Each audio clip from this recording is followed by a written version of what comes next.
excited that we have Lamont Lilly here with us to have this discussion.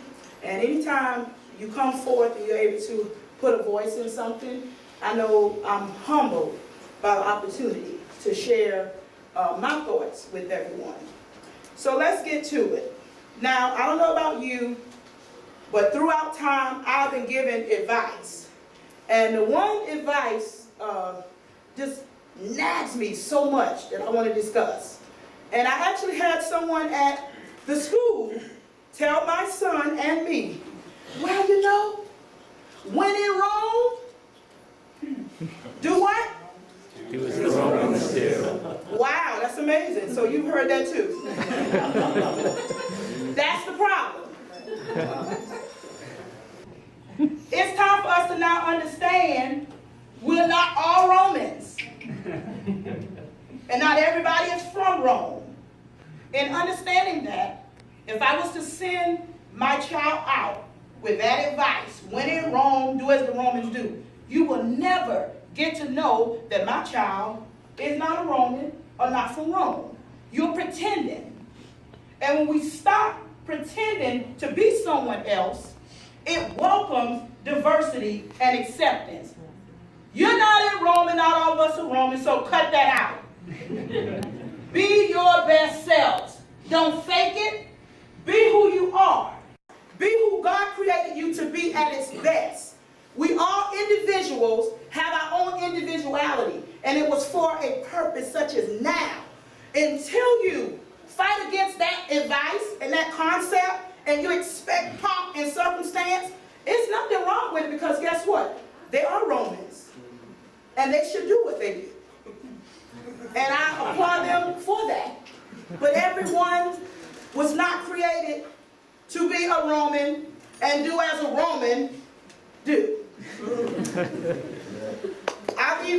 can applaud. So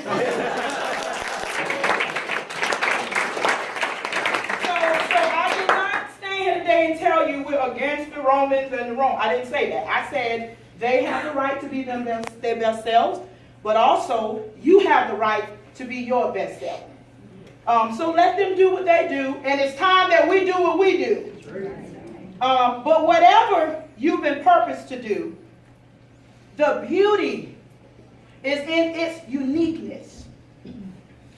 It's the quality of being outstanding or extremely good in a way that only you can be. To be your best self in a world that is constantly trying to make you something else is a great accomplishment. Because you're going to likely be the oddball, the one that stands out, the one that people got a problem with. That's me. Normally, when I step up at the school, they're on the walkie-talkies. The principal, make a U-turn. Master Sergeant, you can't run. But, you know, be your unique self. I've been written up at meetings for being, literally, I have it in writing. After a meeting, I'm normally accused of my behavior being extremely inappropriate and my conduct being inappropriate. I'm normally seated and my voice is what it is. I'm from South Carolina. I'm a singer. I'm a belter. That's one of my music students here today. I'm a loud person and I'm not ashamed of it. How is that inappropriate conduct and behavior? Because you're a Roman and I'm not. I stood against it. You don't write me a letter and tell me my behavior was inappropriate, because actually you were the one standing up. I was seated. But it's the authority in my voice that bothered you, because I'm different. And I even said to her, what is it you're not used to? A brown-faced lady looking you square in the face and telling you you're wrong. That's me. If it's wrong, it's wrong. If it's right, it's right. You have to stand against that type of oppression.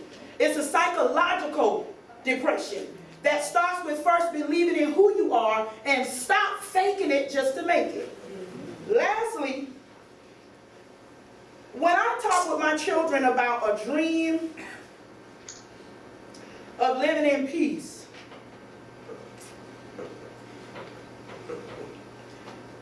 as a performer, I thought back back to what John Lennon said. You may say I'm a Dreamer. but I'm, Not the only one. and I hope someday, and the World is one. do we ever stop to think how powerful? Think about that. You may say I'm a dreamer. Well, I am. But I know I'm not the only one. I'm hoping you will join me so this world will be as one. I challenge you to use your imagination on this thought. The imagination is a very powerful instrument which has and continues to paint pictures throughout the canvas of history. Imagine it, being a safe place. Everything that's ever been birthed into physical reality, meaning where we live in reality, not in a pseudo bubble, a make-believe. It first was conceived where? Don't let the oppressive advice that we've had generation after generation through history continue to take a stronghold of our minds. Remember, the mind gives you creative power that motivates us to bring our thoughts to reality. And I'm wrapping it up. So imagine a world where future generations are safe. Just one thing. Safety? Safety. And they have no reason to fear. I have a 16-year-old male son. I promise you, the minute I leave home and I hear, my first thought, text him, are you home? Where are you at? That's living in fear. That's my reality, and I speak on it. That has to change. So I will imagine a world, do my part to make it reality, and create an atmosphere where one day our future generations are safe and have no reason to fear. No one eyes closed just now. So while you're here, if you really don't believe your imaginations can become a reality and actually make a change just where you are in your neighborhood, in your city, in your community. Because that's what the world is made of. Smaller communities with neighbors. That's what it is. Think about it. Can you see it yet? Now snap back to reality. Because this is not where we are. The system of government has proven that they cannot ensure this future.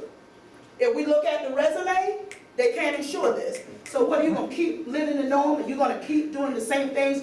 When in Rome, do what the Romans do. So if that's what you choose to do, we've lost. We've lost our future. We've lost our generations to come. So let's imagine, let our thoughts become reality. Let's change what needs to be changed. And let's make this a reality to at least live in safety and a future for hope and peace. Thank you and bless you. And I'll close. I need you. You need me. We're all a part of God's body. Stand with me. Agree with me. We're all a part of God's body. It is His will that every need be supplied. You are important to me. I need you to survive. Thank you. I love you all.